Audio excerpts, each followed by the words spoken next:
test before. Oh my gosh, enough with the pressure. All right, Morgan, you have the floor. This is my friend too. How many friends do you have? I know, this is all actually, so this is all. Okay, ready? Okay. Good afternoon, fellow Toastmasters, honored guests. How many of you are married or would like to be married at some point in your life? That's good. Okay, so that's about half of you. Did you guys know that right now most people who are married are either unhappily married or divorced? So chances are, according to the National Opinion Research Center, if you get married today, you have a 48% chance of getting divorced in the next 20 years.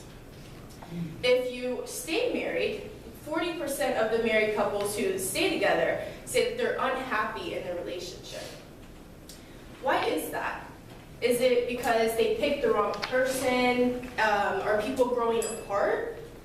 Why is it that more people than ever before will never get married, and the ones who do get married are miserable? I'd like to venture to say that it happens way before we actually meet Prince Charming. Think about, sorry. Oh my gosh, I just went blank. This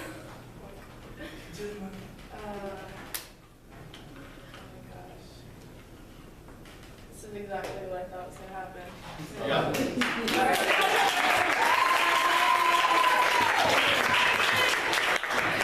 Just start over.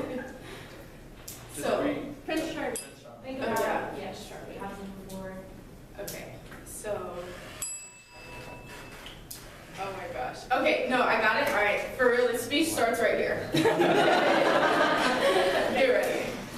How many, okay, think about the first time that someone had a conversation with you about sex. Oh, I just went there. So maybe, yeah, I'm talking about the birds and the bees. Maybe it was a friend or a parent.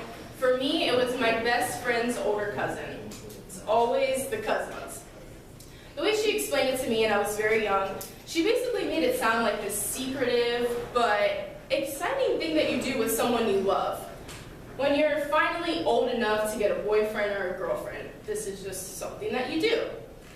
The sad thing is that most of us we're probably taught the same way or heard about this conversation the same way early on, and might even still think about it the same way today.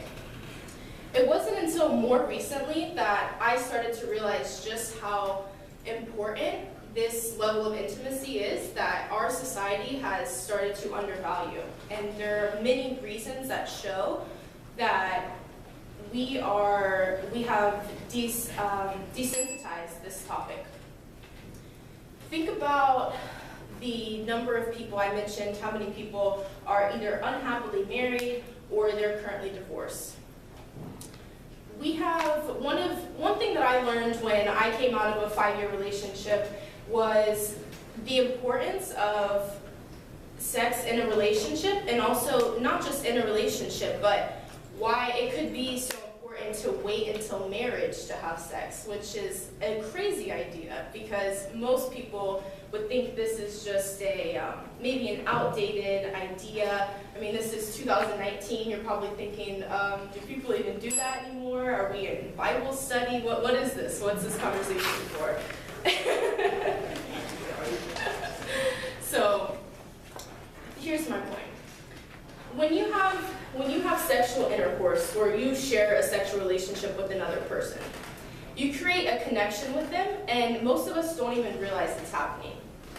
Most people would call this, this term is coined as the soul tie. Has anybody heard of this term, soul tie? Maybe a couple of you guys. Okay. So the idea of the soul tie, or what Rob Kowalski in his book called Why Waiting Works, he says that this is a deep, intimate connection that you share with another person during sexual intercourse. So why do I bring this up right now? The problem with the soul tie is that it connects us to anybody that we have sex with, not just in a marriage, but any other outside of that. The problem is that we are not just, the fact that people are probably thinking, well, the divorce rate is 50%, that doesn't make sense. If people are creating soul ties, then why would it be so easy for them to leave the relationship? The thing is that we're creating soul ties with people that we have no business being with. So it opens up the doors for so many problems, because not only do we have a soul tie created with the person that we're married to, but now our soul is connected to every other person that we were intimate with before that point. We aren't able to fully give ourselves emotionally to our spouse because we've shared that experience with so many other people. The other thing is that when you take sex out of a relationship, you can actually really get to know that person. What do they like? What do they value? What do they want out of their life? Do those values and desires align with your own? If not, it's easy to leave the relationship early on. But when we wait until our soul is already tied to them, it becomes much harder. Society tells us by the 3rd to 5th date, it's normal to have sex with somebody. 3rd to 5th date, that's 1 or 2 months max. You're basically having sex and tying your soul to a stranger at that point. And now you ignore a lot of red flags that could have been addressed early in the relationship, but instead manifest themselves well after attachment has already been made. So why am I going so deep on a Thursday night at Toastmasters? I'm not expecting you guys to surrender your sexuality right here after my 5-minute speech. What I am asking of you is to do your own research. Think about the people in your life and your own experiences. Think about what you really want for your future marriage and for your children. I would even encourage you, some of you guys, to think about and to open up the book that is probably the most important book that we could have to guide our lives, and that's your Bible. I'm going to end with this. Molly Kelly, she's an abstinence educator. She says that sexual intercourse is a gift. On the outside of the gift, it says, do not open until marriage. If you've already opened it, if it's already unwrapped, wrap it back up. Thank you.